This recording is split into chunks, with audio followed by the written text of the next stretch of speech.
गांव की अजीब लड़की। मेहर। नूरपुर नामक एक छोटे से गांव में मेहर नाम की एक लड़की रहती थी। मेहर अन्य लड़कियों से बहुत अलग थी। बचपन से ही वह दुनिया को एक के माध्यम से देखती थी, अद्वितीय लेंस। जबकि अन्य बच्चे खेल खेलते थे, मेहर पेड़ों के नीचे बैठती और उनकी फुसफुसाहट सुनती, हवाओं से दोस्ती करती और चांदनी से बात करती। उसकी माँ अक्सर कहती थी, यह लड़की नहीं है, ऐसा लगता है कि वह इस दुनिया की है, ऐसा लगता है कि वह दूसरे क्षेत्र से आई एक मेहमान है। गांव वालों ने भी उसे अलग तरह से देखा। कुछ ने कहा कि वह परियों की बेटी थी, दूसरों ने सोचा कि उस पर भूत सवार है, लेकिन मेहर को परवाह नहीं थी। वह अपनी ही दुनिया में खोई हुई थी। उसका पसंदीदा समय तब था जब चांदनी आकाश में फैलती थी और वह अकेली जंगल में घूमती थी। एक रात पूर्णिमा पर आकाश चमक उठा, चांदी की रोशनी के साथ। मेहर एक पेड़ के नीचे लेटी, अपनी आंखें बंद कर ली और सितारों से बात करते हुए वह सो गई। उस रात उसने एक अजीब सपना देखा। सपने में उसके शरीर के अंदर एक चमकता हुआ अंडा था। न तो एक पक्षी का अंडा, न ही एक इंसान का, बल्कि शुद्ध प्रकाश से बनी कोई चीज, जैसे कि एक तारे का टुकड़ा।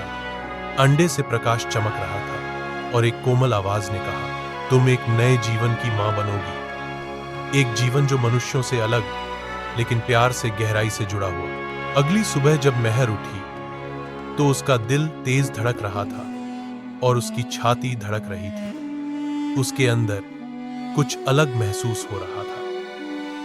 वह क्षण जब दुनिया बदल गई। दिन बीते और मेहर ने ध्यान देना शुरू किया कि उसका शरीर एक असामान्य तरीके से बदल रहा है, जैसे कि उसके अंदर कुछ बढ़ रहा हो। लेकिन यह सामान्य गर्भावस्था की तरह नहीं था। कोई दर्द नहीं था, कोई कमजोरी नहीं थी।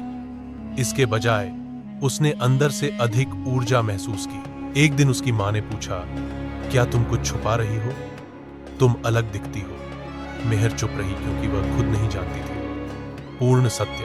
अंत में रात आ गई। आकाश बादलों से ढका हुआ था, बिजली कड़की और भारी बारिश हुई। मेहर ने अचानक अपने पेट में तेज दर्द महसूस किया। वह अपने कमरे में अकेली थी और गरज के साथ बादल गरजे। फिर कमरे में एक अजीब सी रोशनी भर गई, मानो स्वर्ग खुल गया। दर्द के तूफान के बाद जब सब शांत हो गया तो उसने अपने अंदर कुछ गर्म, नरम और रंगीन महसूस किया। लैप, एक तोता।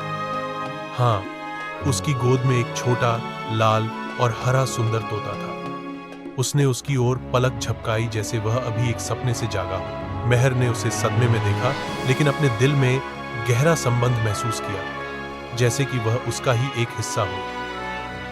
तोते की शक्ति और गांव की प्रतिक्रिया।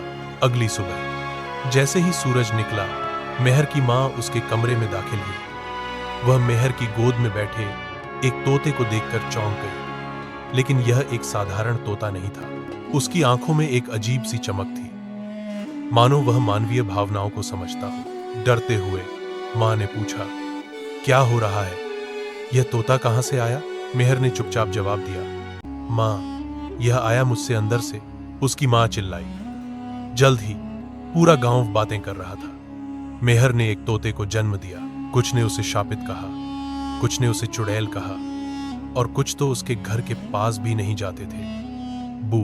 सबसे अद्भुत बात यह थी कि तोते जिसे मेहर ने नूर नाम दिया बोलता था, और केवल मेहर की भाषा में। उसने मेहर से कहा, तुम खास हो, तुमने मुझे नहीं बनाया, तुम मुझे इस दुनिया में लाए, मैं तुम्हारा हूं। संदेश, आपके दिल की आवाज। समय बीत गया और नूर गांव में एक प्रतीक बन गया। जो कोई भी बीमार था, नूर उनके कंधे पर बैठ जाता था और अगले दिन वे बेहतर महसूस करते थे। जो कोई भी दुखी था, न और कुछ फुसफुसाते और वे मुस्कुराते। जो लोग कभी मेहर से डरते थे, अब उसकी मदद के लिए उसके पास आते थे। जो उसे चुड़ैल कहते थे, अब उसे संत कहते थे। लेकिन मेहर शांत रही। वह जानती थी कि बू उसके और नूर के बीच कुछ ऐसा था जिसे दुनिया कभी भी पूरी तरह से समझ नहीं सकती थी। अलविदा और एक नई शुरुआत। एक दिन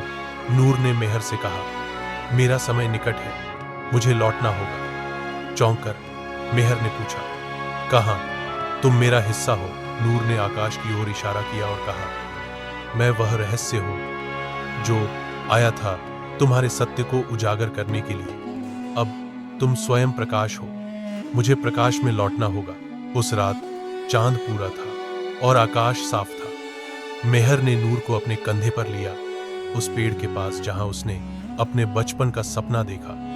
नूर ने उसे आखिरी बार देखा, पलक झपकाई और प्रकाश में गायब हो गई, बिना किसी आवाज के, बिना किसी निशान के। मेहर की आंखों से आंसू बह निकले, लेकिन वह मुस्कुराई।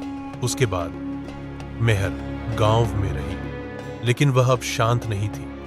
वह लोगों की समस्याओं को सुनती थी, उन्हें सांत्वना देती थी, बच्चों को कहानियां सुनाती थी, और उन कहानियों में हमेशा एक तोता होता था जो दुख दूर करता था। डियाशा की पंखों के साथ उड़ गया। लोग कहते हैं कि चांदनी रातों में यदि आप नूरपुर के पेड़ों के पास ध्यान से सुनते हैं तो एक आवाज गूंजती है, मैं तुम में से एक हूं, तुम्हारे अंदर प्रकाश है।